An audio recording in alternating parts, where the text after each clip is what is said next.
ننتقل إلى مجموعة الكونفدرالية الديمقراطية للشغل لبسط السؤال. تفضلوا سيد الرئيس. شكرا السيد الرئيس. السيد الوزير المحترم، أقرت وزارة التعليم العالي والبحث العلمي والابتكار ترتيبات خاصة بالموسم الجامعي 2023-2024 في إطار تفعيل المخطط الوطني لتسريع تحول المنظومة والرامي إلى إرساء نموذج بيداغوجي جديد والنهوض بالبحث العلمي والابتكار، بالإضافة إلى تعزيز حكامة هذه المنظومة وخلق أقطاب جامعية على مستوى جميع جهات المملكة في إطار تنزيل الجهوية المتقدمة. لذا نسائلكم السيد الوزير حول مآل النظام الأساسي الخاص بموظفي الوزارة وعن مدى تفعيل تعميم الجامعات على مستوى جميع جهات المملكة. لمجموعة الكونفدرالية الديمقراطية للشغل في إطار تعقيب. تفضلوا سيد الرئيس.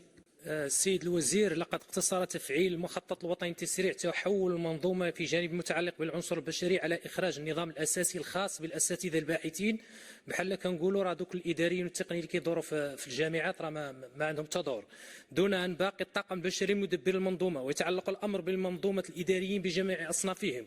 وإنكم بذلك السيد الوزير تكونون قد السيد الوزير هنا من داخل المجلس أقر أنه غيخرج نظام أساسي فيه الموظفين وفيه الأساتذة الباحثين، لانهم هذو هما الركيزه الاساسيه اللي كيخدموا بالطلبه في الشؤون الطلابيه، في الاداره، في الاحياء الجامعيه، في واحد المجموعه من الامور اللي كيوفروا لهم وسائل الراحه من اجل التمكين الدراسي.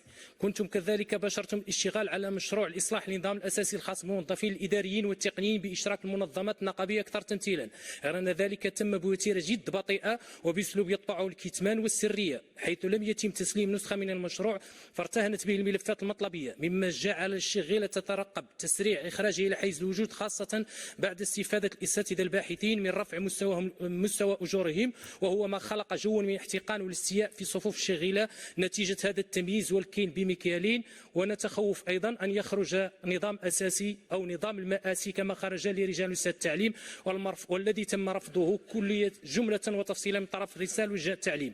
سيد الوزير، لا زالت 4 جهات من جهات المملكة لا تتوفر على جامعات ويتحمل طلبتها مشقة السفر وتكاليف الإقامة رغم هشاشتها الاجتماعية لساكنة هذه الجهات التي نخص بها الذكر: الجهات الجنوبية الثلاث، قليميم وادنون، جهة العيون الساقية الحمراء والداخلة، وأيضا جهة درعا تافيلات. ونحيطكم علما على سبيل المثال لا الحصر، فقد خصصت السلطات المحلية لجهة قليميم وادنون 30 هكتار، خصص منها 10 لكلية الطب و20 هكتار للقطب الجامعي. وقد باشرت السلطات المحلية إجراءات نزع الملكي بحيث تم اختيار البقعة، وعند رغبة الوزارة تم تغيير أيضا البقعة وتحديد ثمن العقار وتحويل الملف إلى رئاسة جامعة بن زهر، وذلك منذ يونيو 2023. وأيضا حولت الاعتمادات المالية من طرف الجهة إلى الوزارة منذ 2 سنين، بحيث استكمل جميع الإجراءات اللازمة بناء الكلية والقطب الجامعي، لأن الساكنة لا زالت تنتظر إخراج هذا المشروع إلى حيز الوجود.